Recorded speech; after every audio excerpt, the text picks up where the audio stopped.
언제나 날 도우시고 날 지키시는 분은 오직 하나님 한 분뿐인 줄로 믿습니다. 하나님이 온전한 능력을 가지고 계시고 하나님의 권세가 미치지 않는 곳이 없습니다.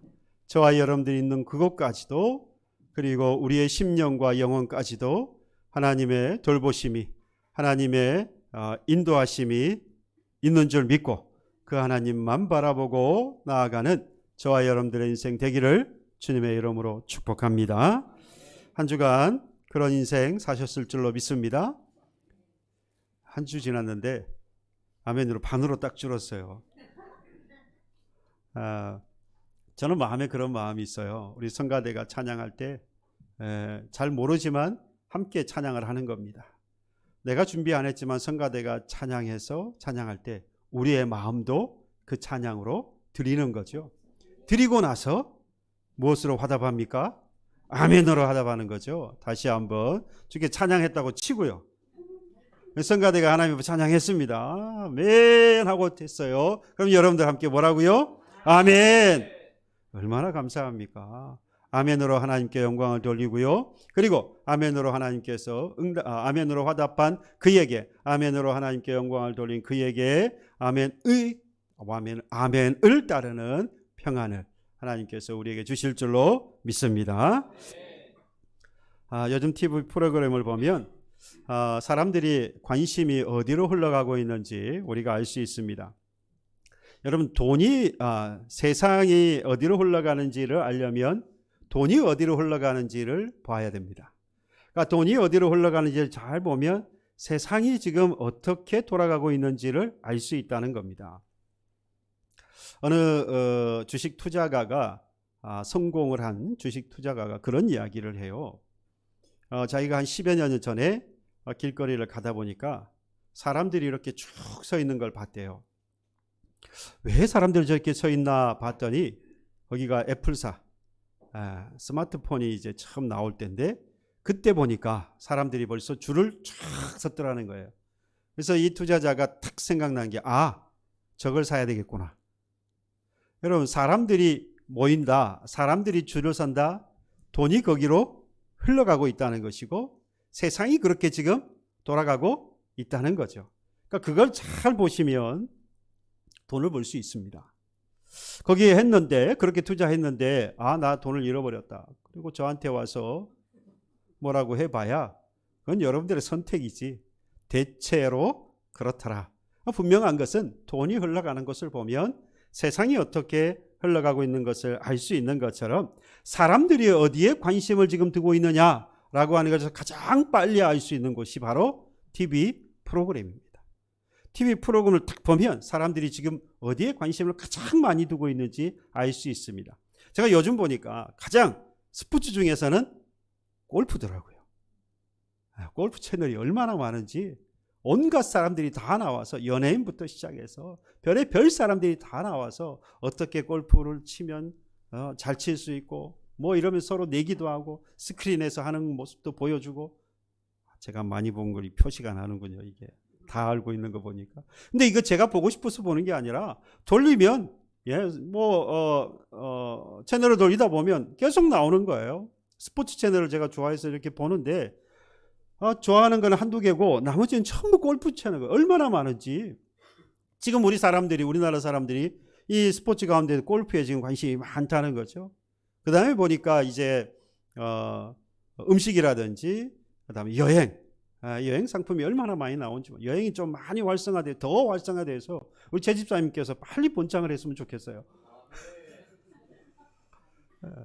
두 곳, 세 곳, 네 곳 지점을 내면서 온 세계 이 여행사를 두고 경영을 하실 수 있기를 주님의 이름으로 축복합니다. 왜 얼굴이 빨개지세요? 뿐만 아니라 음식에도 관심이 많습니다. 그래서 골프라든지 여행이라든지 음식 관련한 그 프로그램들이 참 많아요. 사람들이 전부 거기에 관심을 두고 있다는 이야기죠. 물론 건강은 예입니다. 이 건강한 인류가 있는 그날부터 시작해서 지금까지 인류의 역사 가운데에서 건강에 관심이 없던 때가 없어요. 당장 죽게 생겼어도 건강에 관심이 있는 게 우리 사람들 아닙니까? 그러니까 건강은 좀 제외해도 예외로 두고, 형편이 좋아지시면 더 좋아질수록 점점 더 잘 먹고 잘 사는 데에 관심을 많이 둡니다. 그러다 보니까 이런 쪽으로 자꾸만 관심을 두게 되는 것이죠. 하지만 사정이 다른 나라도 있습니다. 우리 북한 같은 경우 우리가 잘 아는 것처럼 당장의 생계를 유지하는 것이 어렵다 보니까 뭐 골프다, 여행이다, 음식이다, 뭐 이런 것은 그야말로 먼 나라 이야기겠죠. 그런데 그런데도 불구하고 제가 확신할 수 있는 것은, 만약에 그들이 경제가 좋아지고 그들의 형편이 나아져서 우리만큼 이렇게 되면 분명히 그들도 골프 치는데 관심을 가질 것이고요, 여행이라든지 음식이라든지 뭐 이런 데에 많은 관심을 두게 될 거예요. 잘 살면 이런 쪽으로 자꾸만 관심을 두게 된다는 이야기입니다. 탈북자들의 인터뷰를 하는 걸 제가 잠시 봤는데요. 탈북자들이 예전만 해도 탈북하는 이유가 먹고 살기에 힘들어서, 그러니까 이 문제가 해결되지 않으니까 대부분 탈북을 했는데, 이제 탈북의 양상이 바뀌었다 그래요. 체제에 대한 불만, 지금 현재 체제에 대한 불만으로 인해서 점점점 탈북하는 사람의 수가 늘어나고 있다. 체제에 대한 불만, 그러니까 북한 내부의 사정이 지금 어떻게 돌아가고 있는지를 우리가 대충 알 수 있죠.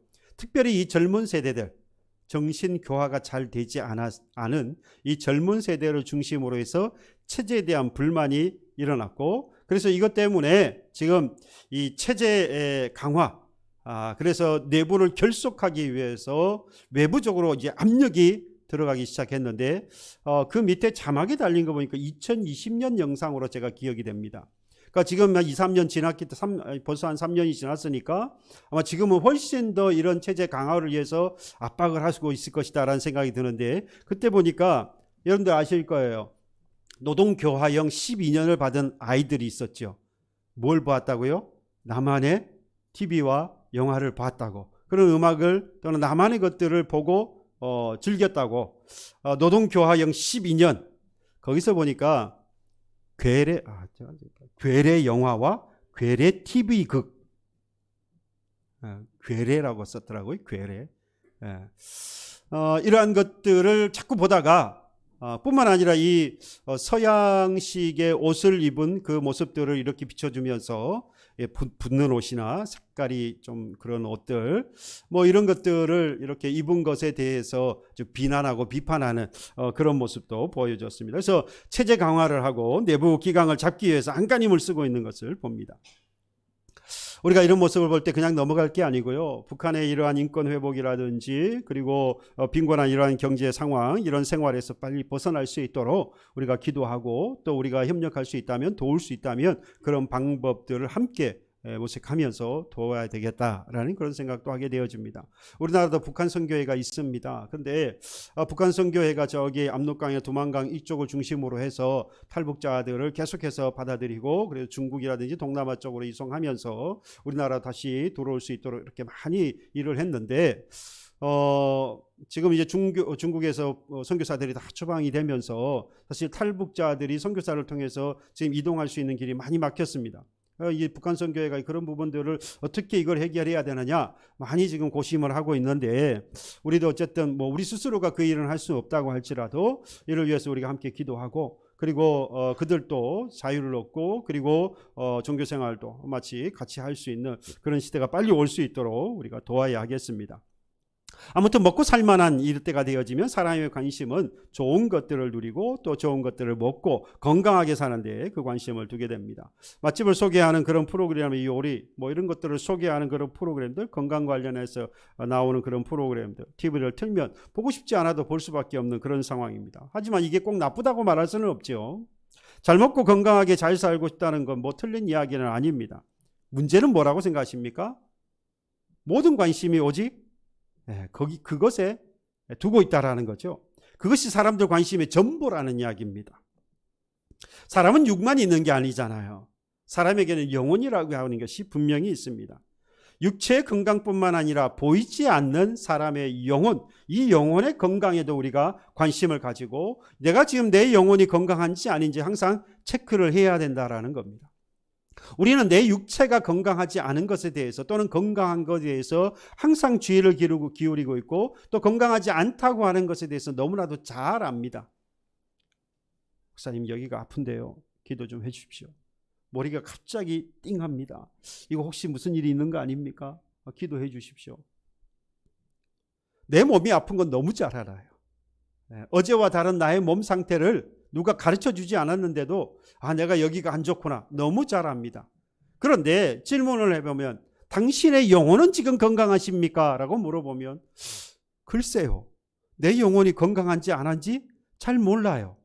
또는 기준을 어디다 두어야지 내 영혼이 건강한 건지 아닌 건지 그것도 잘 모르는 거죠. 보이는 기준이 있고 느끼는 기준이 있으면 정확한 기준을 두고 내가 건강하구나 그렇지 못하구나 나눌 텐데, 이 영혼의 건강이라고 하는 건 보이지 않으니까, 그리고 어디에 기준을 둬야 될지 잘 모르다 보니까 지금 내가 건강한지 아닌지 잘 모르더라는 겁니다. 그런데 육체의 건강보다 분명히 영혼을 하나님께서 주셨을 때는 그 영혼의 건강이 더 중요하다라고 하는 것을 우리가 알아야 합니다. 여러분, 잘 먹고 잘 살지만 그의 영혼이 건강하지 못하니까 그 가정이 불행하더라고요. 우리 믿음의 공동체를 위한 영혼을 가진 우리 믿음의 공동체가 건강하려면 우리의 영혼이 건강해야 돼요.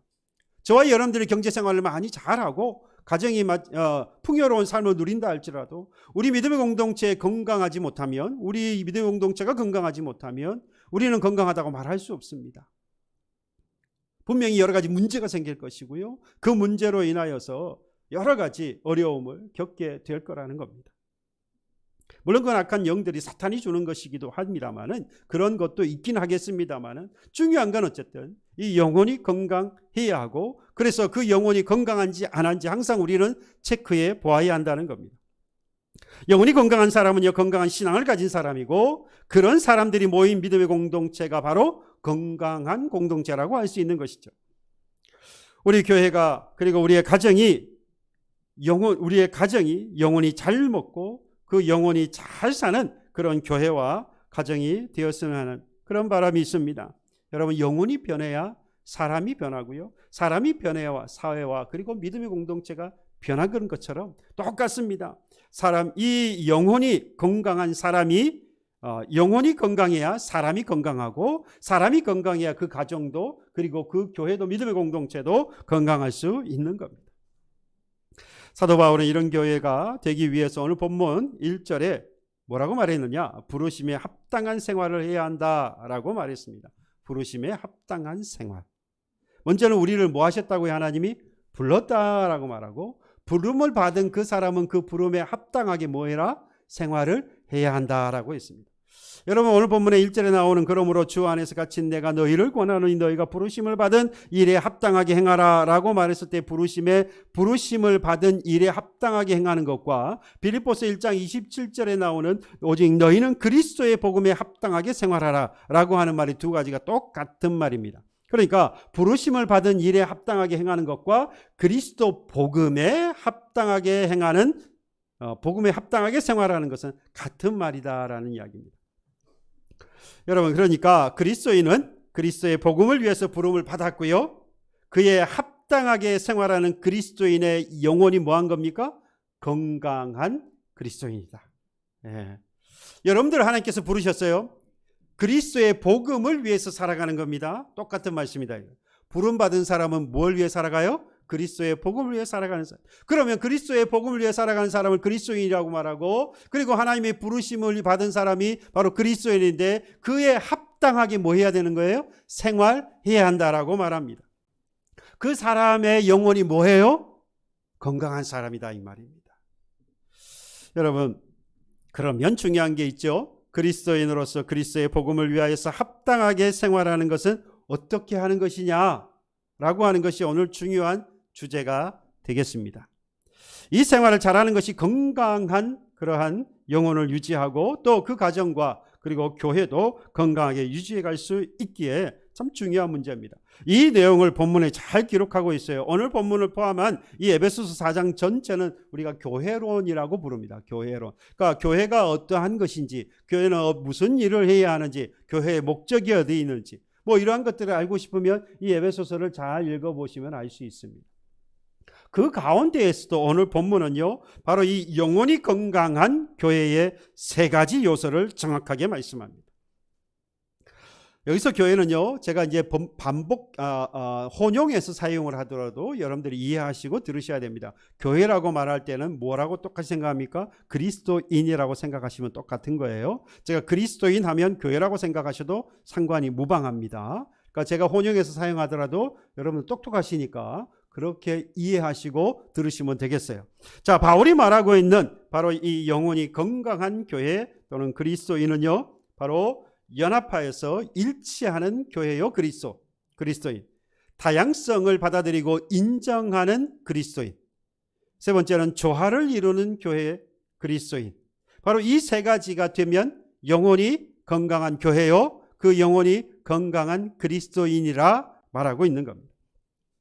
그러니까 그리스도의 복음을 위해서 합당하게 생활하는 것은 뭐라는 겁니까? 연합하여서 하나 되는 것, 일치되는 것, 다양성을 가지고 이것을 인정하고 서로 조화를 이루는 생활을 하는 사람, 바로 이 사람이 영혼이 건강한 사람이고, 이 사람이 바로 복음을 위하여서 합당하게 생활하는 사람이고, 이 사람이 바로 영혼이 건강한 그리스도인이라, 교회라, 믿음의 공동체라 말하고 있는 겁니다. 먼저 그러면 교회는 여러 부류의 사람들이 모이잖아요. 여러 부류의 사람들이 모이다 보니까 가장 먼저 바울이 뭐라고 말했느냐? 연합해야 한다라고 했습니다. 연합하여서 하나 돼 일치될 것을 말씀하는데요. 그러면 어떻게 하면 연합하고 일치할 수 있느냐? 그 방법이 바로 2절과 3절의 말씀입니다. 2절 모든 겸손과 온유로 하고 오래 참음으로 사랑 가운데 서로 용납하라고 말씀합니다. 연합하는 방법이 4가지죠. 겸손, 오래 참음, 용납하는 것. 여러분, 겸손은요 간단합니다. 나보다 남을 뭐하게 여겨요? 높게 여기는 겁니다. 낮게 여기는 겁니다. 좋게 여기는 겁니다. 이게 겸손이에요. 온유는 뭐냐? 따뜻한 마음, 부드러운 마음, 그걸 보고 온유라고 말하는데, 자신을 낮추고 상대를 부드럽게 따뜻하게 대하는 태도가 바로 온유입니다. 오래 참음은요, 저는 참음과 오래 참음을 조금 구별합니다. 오래 참음은 어디까지 가는 것이냐? 나를 시기하고 미워하는 사람까지도 뭐하는, 사랑하기까지 뭐하죠? 참는 것. 대부분은 우리가 참을 때에 내가 좋아하고 내가 사랑하는 사람, 이 사람이 내게 어떤 잘못을 했을 때 뭐 해야 돼요? 참아야 하죠. 사랑하는 대상에 대해서 참는 것도 필요해요. 참 그건 대부분 잘 할 수도 있어요. 한데 그것도 잘 안 될 때가 있죠. 지어받고 싶을 때도 있기는 해요. 못 참고 그냥 먼저 말이 나가고 먼저 손이 나갈 수도 있죠. 그냥 이럴 수도 있지만, 여러분, 오래 참음이라고 하는 건 그보다 한 단계 더 나간다. 이건 저의 해석이긴 합니다. 미워하고 시기하는 사람, 아무런 이유 없이 나에게 그렇게 대하는 사람, 불이하게 대하는 사람, 그 사람에게까지도 뭐 합니까? 참는 것. 이 오래 참음이라고 할 수 있어요. 그리고 사랑으로 서로 용납해야 한다라고 했습니다. 용납은요, 서로를 인정하고 받아들이는 것입니다. 그러니까 내가 받아들일 수 없는 상황, 형편, 여건인데도 불구하고 뭐하죠? 인정하고 받아들이는 것, 그걸 바로 용납이라고 말합니다. 뿐만 아니라 3절에서 뭐라고 말합니까? 평안에 매는 줄로 성령이 하나 되게 하신 것을 힘써 지키라. 그러니까 성령을 통해서만 우리가 뭐하게 되고요? 하나 될 수 있고요. 하나 되게 되어지면 하나님께서 우리에게 주시는 게 있어요. 성령을 통해서 뭘 주십니까? 가장 먼저 뭘 주셨다고 그랬죠? 평안에 매는 줄로라고 했어요. 평안을 주신다 이 말입니다. 그래서 평안은 성령의 선물이다. 뭐라고요? 성령의 선물이에요. 성령은 다양한 사람들을 하나로 묶는 작업을 합니다. 그래서 4절에 보면요, 몸이 하나여 성령도 한 분이시니 이와 같이 너희가 부르심의 한 소망 안에서 부르심을 받았다라고 있습니다. 성령은 우리 모두를 뭐하게 하십니까? 하나 되게 하시는 거예요. 또한 5절 6절에 보니까 주도 한 분이시오. 그 근거가 어디 있느냐? 주도 한 분이고 믿음도 하나고 세례도 하나고 하나님도 한 분이시기 때문에 우리는 모든 지체는 성령 안에서 뭐가 되는 것이? 하나가 되는 것이 마땅하다. 성령이 그 일을 하실 것이다. 그래서 성령이 하나 되게 하시면, 일치하게 하셔서 하나 되게 하시면 우리가 뭘 가지게 돼요? 평안을 누리게 될 것이다. 여러분, 물론 세상의 방법으로도 하나가 될 수 있습니다. 그러나 그건 일시적이에요. 바꾸어 말하면 이해관계가 조금이라도 틀어지게 되어지면 그 하나됨은 깨어진다는 이야기죠. 좋을 때 좋은 거예요. 그러나 성령이 역사하는 성도 또는 그리스도인 또는 교회는요, 평안하게 되고 그 평안으로 서로가 뭉쳐서 하나가 되어진다는 겁니다. 이 일을 누가 하신다고요? 성령이 하신다라는 말입니다. 그러니까 이 교회가 성령이 역사하는 교회인지 아닌지, 이 그리스도인이 그리스도의 복음을 위하여 합당하게 생활하는 사람이 맞는지 안 맞는지는 뭘 보면 압니까? 이게 이제 기준이에요. 이게 기준이에요. 부르심에 합당한 생활을 하는 사람이 맞는지, 그리스도의 복음을 위하여 생활하고 있는 사람이 맞는지 안 맞는지, 그래서 이 사람이 영적으로 건강한 사람인지 아닌지 첫 번째 기준이 뭐가 되겠습니까? 그 사람이 연합해야 한다는 것인데, 그 연합의 모습이 뭐로 드러나요? 성령이 하나 되게 하시는데 선물로 뭘 주신다고요? 그거라니까요. 평안이라고요. 평안. 세상에 무엇이 있더라도, 주위에서 뭐가 일어나도록 뭘 빼앗기지 않습니까? 평안을 빼앗기지 않는 거예요. 무슨 요동이 치고 당장에 죽을 것 같고 당장에 무너질 것 같고 다 깨어질 것 같은데도 불구하고 뭐 하지 않습니까? 그 평안을 빼앗기지 않는 거죠. 바로 이 사람이 복음에 합당한 생활을 하는 사람, 그리스도의 복음을 위하여 생활하는 사람, 부르심을 받은 자로서 부르심에 합당하게 생활하는 사람. 그래서 이 사람은 영적으로 건강한 사람이고, 이 사람이 영적으로 뭐한 사람? 건강한 그리스도인이요 교회라고 말할 수 있는 겁니다. 여러분들 안에 평안이 있습니까? 그렇다면 그 사람은, 여러분들 안에 평안이 있습니까? 그렇다면 이 사람은 뭐가 역사하는 사람? 성령이 역사하는 사람. 성령이 역사해서 이 사람은 지금 영적으로 건강한 사람인 거예요. 저와 여러분들 마음속에, 저와 여러분들 가슴 속에, 저와 여러분들의 영혼 속에 이 평안이 충만하기를 주님의 이름으로 축복합니다. 그리고 두 번째가 뭐였습니까? 다양하다라고 했죠. 다양한 것. 이 다양한 것을 인정할 줄 알아야 됩니다. 다양한 것을 받아들일 줄 알아야 됩니다. 여러분, 이 지금 우리가 앉아있는 이 사람, 단 한 사람도 똑같은 사람이 없죠. 생각도 다르고요, 배경도 다르고요, 말하는 것도 다르고, 행동하는 것도 다 다릅니다. 저는 이것이 하나님께서 창조한 원리에 따라서 되어진 일이라고 생각을 합니다. 교회 각계각층의 사람들, 다양한 사람들이 함께 신앙생활을 하고 있는데, 이건 바로 다양하도록 하나님께서 만드셨다. 좀 더 구체적으로 말하면 하나님이 주신 선물이다. 다양함이 하나님이 주신 선물이라고 하는 겁니다. 여러분 7절로 8절에 잘 나와 있어요. 제 이야기가 아닙니다. 7절에 보니까 우리 각 사람에게 그리스도의 선물의 분량대로 뭘 주셨어요? 은혜를 주셨다. 8절에 이렇게 말합니다. 그러므로 이르기를 그가 위로 올라가실 때에 사로잡혔던 자들을 사로잡으시고 사람들에게 뭘 주셨어요? 선물을 주셨다. 여러분 7절에 은혜를 주셨다라고 말할 때에 은혜를 주셨다는 말과 8절에 선물을 주셨다라고 하는 말이 있는데요. 7절에 은혜라고 하는 말의 헬라어 원어로 보면 카리스라고 하는 단어를 사용해요. 그리고 선물로 주셨다라고 하는 말, 이 선물에 대한 것은 카리스마타라고 한다는 것입니다. 그러니까 카리스와 카리스마타니까 이런 말이 비슷하잖아요. 한쪽에 은혜고 한쪽은 선물이라 그래서 비슷한 걸로 생각되어지는데 그 내용은 완전히 다릅니다. 왜 그러느냐? 앞에서 말했던 은혜를 주셨다라고 할 때 이 카리스는요, 하나님께서 믿는 자에게 주시는 구원을 말합니다. 그러니까 믿는 자에겐 구원을 베푸시는 은혜인데, 구원을 베푸시는 은혜는 믿는 자에게 모두 주시는 거예요. 한 사람도 예외 없이 하나님께서 다 주시는 거예요. 그런데 카리스마타라고 하는, 선물을 주셨다고 할 때 카리스마타라고 하는 것은 각 사람의 필요에 따라서 하나님께서 나누어 주시는 거예요. 모든 사람에게 똑같이 주시는 것이 아니다는 이야기입니다. 구원은 하나님께서 믿는 자에게 동일하게 모두 다 주셔요. 그러니까 여러분들과 제가 받은 구원은 하나님께서 주신, 한 성령 안에서 하나님께서 주신 것이기 때문에 똑같아요. 믿음은 똑같습니다. 똑같아요. 구원받을 거 아니에요. 그런데 은사라고 말하는, 그래서 이 선물을 주셨다는 이 선물은 이 카리스마타라는 은사라고도 번역을 합니다. 그래서 이 은사라고 말하는, 선물이라고 말하는 이 은사는 각 사람에 따라서, 필요에 따라서 각양각색으로 하나님께서 주시는 거예요. 다르다 이 말입니다. 여러분, 다시 말하면 하나님께서 이 교회에 각 사람마다 각양각색으로 다른 무엇을, 은사를 주셨다라는 거예요. 그러니까 여러 부류의 다른 생각과 다른 말을 하고 다른 행동을 하는 것은 지극히 뭐한 것이에요? 정상적인 거예요. 하나님의 계획에 따라 이루어진 모습이에요. 그러니 그 다양한 것에 대해서 우리는 뭐 해야 되겠습니까? 인정하고 받아들여야 하는 거예요. 그게 바로 건강한, 영적으로 건강한 교회이고 그리스도인인 것입니다.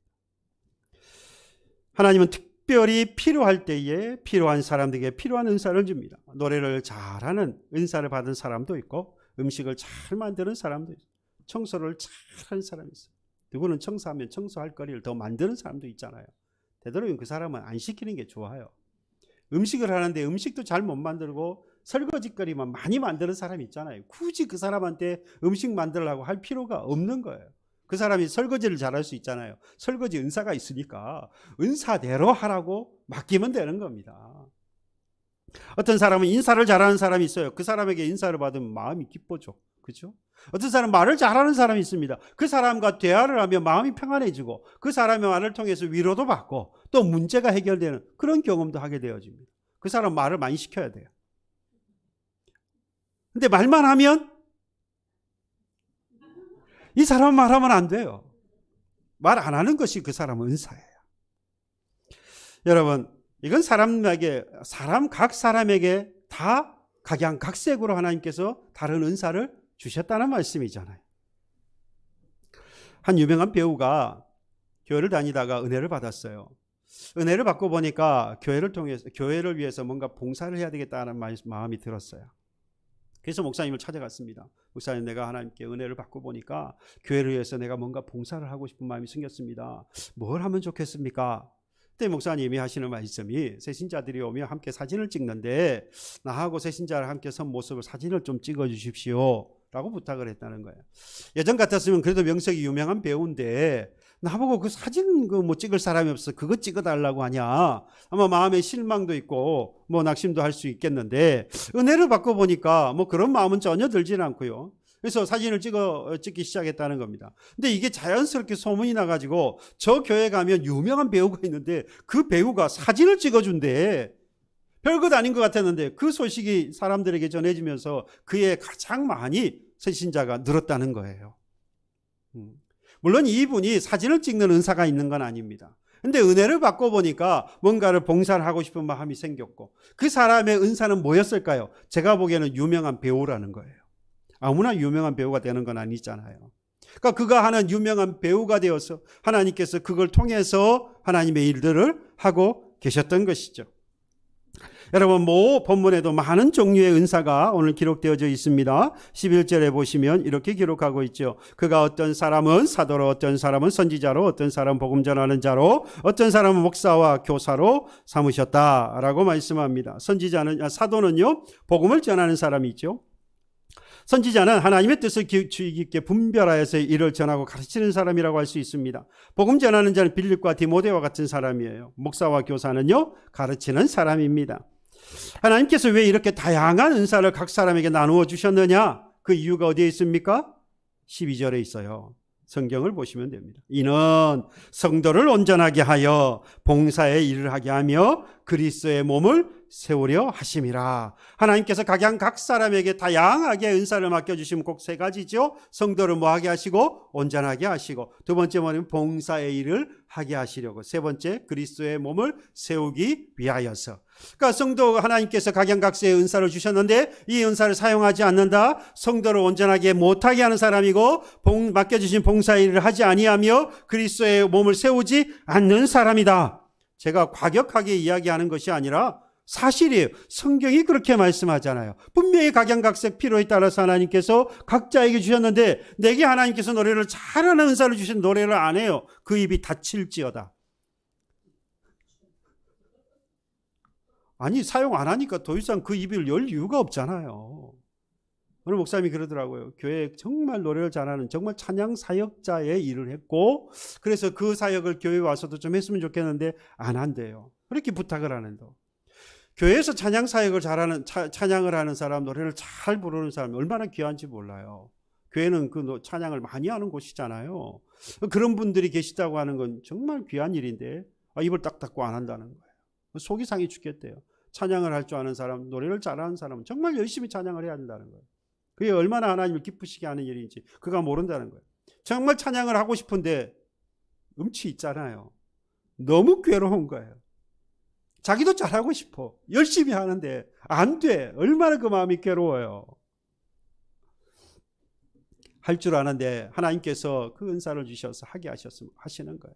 여러분, 다른 사람들이 보기에 저건 좋은 일이구나. 그건 안 해도 돼요. 자꾸 저거는 힘들어하는구나. 저건 어려워하는구나. 그건 자꾸 보이면요. 그건 그 사람에게 하나님 주신 은사예요. 아무에게나 보이는 게 아니거든요. 물론 하나님께서 맡겨주시는 것을 깨닫고 그 일을 하는 것도 봉사의 주요 임무이긴 하겠습니다만은, 아무튼 나아가서는 몸된 교회를 온전히 이루기까지 하나님께서 감당하라 여러 사람에게 각양 다양하게 각색 은사를 주신 것입니다. 여러분, 이와 같이 복음에 합당한 생활을 하는 교회 그리스도인은요, 각각 주어진 그 다른 은사들을 가지고 자기의 각각의 영역에서 최선을 다하고 서로의 은사를 뭐하고요? 인정하는 겁니다. 그리고 서로 도울 때에 비로소 한 지체, 그 주님의 몸된 교회를 온전히 이루어갈 수 있는 것입니다. 서로의 은사를 인정하고요, 서로 그것을 가지고 도와서 영원히 건강한 교회, 영원히 건강한 그리스도인, 그래서 나아가서 복음에 합당한 생활을 하는 저와 여러분 되기를 주님의 이름으로 축복합니다. 마지막으로 세 번째 한 가지 더 있었지요. 서로의 다름을 인정할 뿐만 아니라 교회가 서로 연합하여서 복음에 합당한 생활을 하는 자, 영적으로 건강한 자 될 뿐만 아니라 13절로 14절에 보면 조화를 이루는 교회에 대해서 말씀하고 있습니다. 여러분, 모든 일은 끝맺음이 중요하지요. 끝맺음이 중요합니다. 시작할 때에 계획을 세우고 그 일을 잘 추진하게 나아가는 것도, 그 과정도 분명히 중요하죠. 그런데 잘 만들어 놓고 좋은 자재를 가지고 잘 만들었는데 마지막 끝맺음을 못 해놓으면 하다만 것 같아요. 그렇지 않습니까? 그래서 마감 처리를 잘 해야 합니다. 마치 그러한 것처럼 연합하여서 일치되어지고, 그리고 서로의 다름을, 서로의 다양한 것을 서로 인정한다 할지라도 이것이 하나의 조화를 이루지 못하게 되어지면 여러분, 이거는 허사가 되어지고 맙니다. 13절에 보십시오. 이렇게 말하지요. 우리가 다 하나님의 아들을 믿는 것과 아는 일에 뭐가 되고요? 하나가 되어 온전한 사람을 이루어. 보십시오. 하나님의 아들을 믿는 것과 아는 일에 하나가 되어야 그 사람을 뭐라고 부르고 있습니까? 온전한 사람이라고 부르고 있어요. 자, 온전한 사람을 이루어 그 사람이 어디에까지 자라납니까? 그리스도의 장성한 분량이 충만한 데까지 이룰 것이다. 아멘입니까? 영혼이 건강한 교회요, 복음에 합당한 생활을 하는 그런 교회와 그리스도인은 믿는 것과 아는 것에 뭐가 돼요? 하나가 돼요. 조화를 이룬다, 이 말이에요. 무슨 일인지, 무엇을 믿고 무엇을 아는지 그 일 아는 것과 믿는 것에 대해서 조화를 이루어야 합니다. 무엇을 그러면 믿고 무엇을 아느냐, 이것도 중요하지 않아요? 본문에서 보는 것처럼 바로 그것은 예수 그리스도 하나님을 알고 믿는 데 있어서 조화를 이루어야 된다. 알린 것도 제대로 알아야 되고요, 믿는 것도 제대로 믿어야 되겠다라는 겁니다. 예수를 안다고 해서 믿음으로 행하는 행실이 따르지 않는다면 그 지식은 허공을 떠도는 메아리와 같습니다. 더불어서 덮어놓고 믿는다고 하는 것, 이것도 위험하잖아요. 영혼이 건강한 교회와 성도의 모습이라고 할 수 없습니다. 반드시 예수 그리스도를 믿는 것과 아는 일에 조화를 이루도록 우리는 힘써 나아가야 돼요. 이렇게 힘쓰고 나아가는 사람이 바로 온전한 사람이다 라고 말했고, 그 온전한 사람이 누구를 닮느냐? 바로 그리스도를 닮는 거예요. 그 그리스도를 닮아서 그리스도이신 예수와 같이 사랑과 긍휼과 겸손과 그 순종의 그 성품을 닮아서 지금 뭐 하느냐? 지금 나의 그 사랑보다 조금 더 사랑하고요, 지금 내가 겸손한 것보다 좀 더 깊이 있게 겸손하고요, 지금 내가 인내하는 것보다 좀 더 인내하는 거예요. 그게 바로 그리스도의 장성한 분량에까지 이르러가는 거예요. 우리가 예수로 될 수는 없어요. 예수가 사랑하신 것 같이 사랑할 수 없고, 긍휼을 베푸신 것 같이 긍휼을 베풀 수는 없죠. 그의 겸손함과 같이 우리가 겸손할 수는 없어요. 그러나 오늘 내가 겸손한 것보다 좀 더 겸손할 수 있어요. 그래서 우리는 계속해서 그리스도의 장성한 분량에까지 뭐 해가는 겁니까? 계속해서 자라가는 거예요. 그 말씀입니다. 결국 온전한 사람은요, 예수를 닮아서 지금보다 더 사랑하고 더 인내하고 더 깊이 있게 겸손하여서 믿는 것과 아는 것을 몸소 실천하여서 자신도 조화로운 신앙의 소유자가 되고요, 교회와 그리스도로 함께 살아가는 믿음의 공동체 모두를 다 조화롭게 만들어가게 되어지는 것이죠. 나의 신앙은 믿는 것과 아는 것의 조화를 이루고 있습니까? 돌아보셔야 돼요. 과연 나의 신앙은 복음에 합당한 생활을 하는 그리스도인으로서 교회의 조화를 이루고 있는 그리스도를 닮은 자로 살아가고 있습니까? 돌아보셔야 돼요. 인생을 사는 방식이 여러 가지가 있답니다. 한 책에 보니까 사람들이 사는 방식에 따라서 사람들의 유형을 세 가지로 나누었어요. 첫 번째 사람은요, 흘러가는 대로 사는 사람입니다. 하루하루를 무의미하게 살아가지요. 왜 살아야 하는지, 어디서 와서 어디로 돌아가는지, 또 어떻게 살아야 되는지 관심이 없어요. 시간이 흘러가는 대로 그냥 살아가는 겁니다. 제가 생각해 보기에는 정말 어지러운 이 세상인데 모든 거 다 비워버리고 그냥 시간 가고 세월 가는 대로 살아가는 것도 그 나름대로 그 사람은 편하겠다.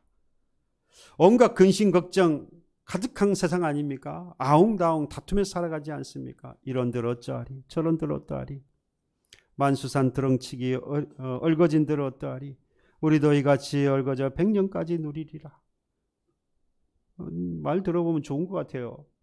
세상 근심 걱정 없이 그냥 이렇게 저렇게 그냥 세월 가는 대로 흘러가는 대로 살아가는 것도 멋진 인생처럼 보입니다만, 여러분, 무엇을 해야 하는지 삶의 좋은 방식처럼 보일지 모르지만 사람이 하루하루 살아가는데 왜 살아가야 하는지 그 의미를 잃어버리고 무엇을 해야 하는지 알지 못하고 어디로 가야 하는지 모르고 살아간다는 것은 여러분 분명히 인격을 가진 인간으로서 인생을 사는 참된 모습이라고 할 수 없는 것이죠.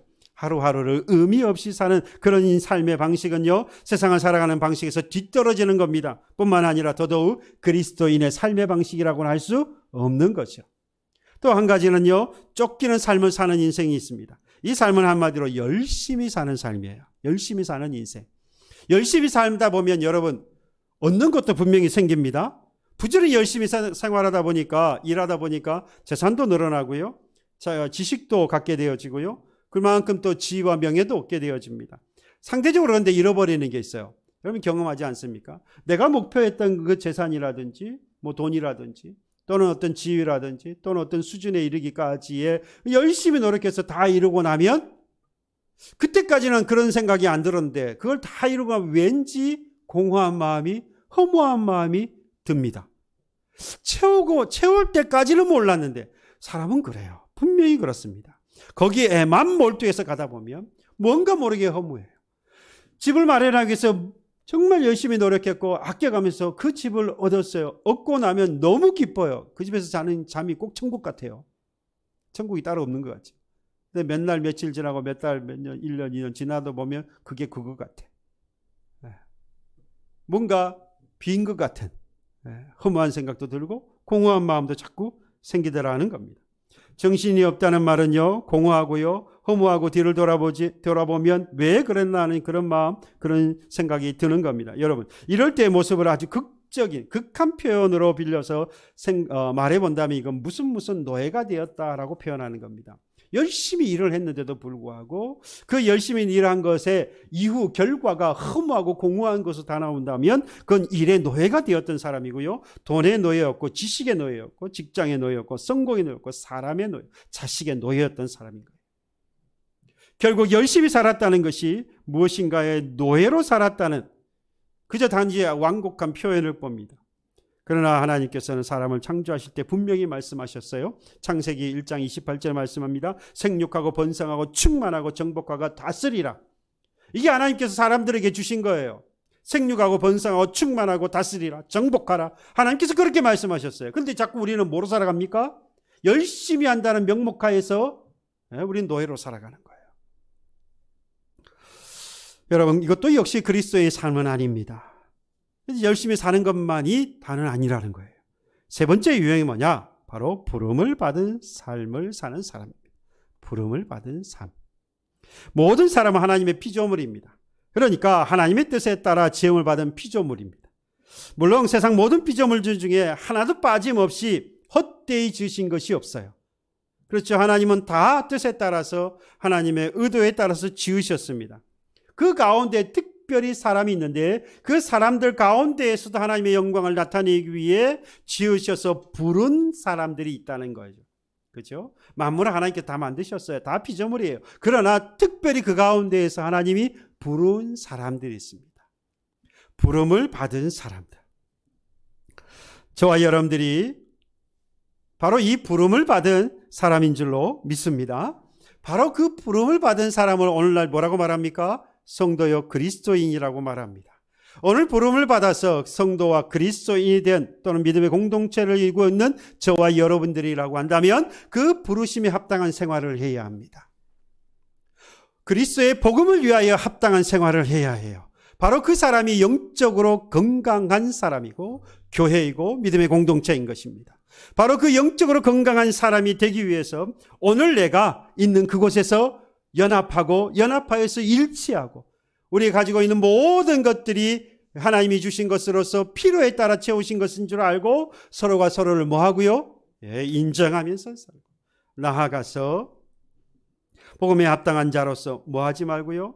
게으르지 아니하고 그 인생 그 자체를 하나님께서 만든 것인 줄 알고 오늘도 그 그리스도인으로서 복음에 합당한 삶을 살아가서 세상에 그리스도의 빛을 비춰 나아가는 저와 여러분들의 삶이 되기를 그리고 여러분들의 가정이 되기를 주님의 이름으로 축복합니다. 찬양하겠습니다. 원하고 바라고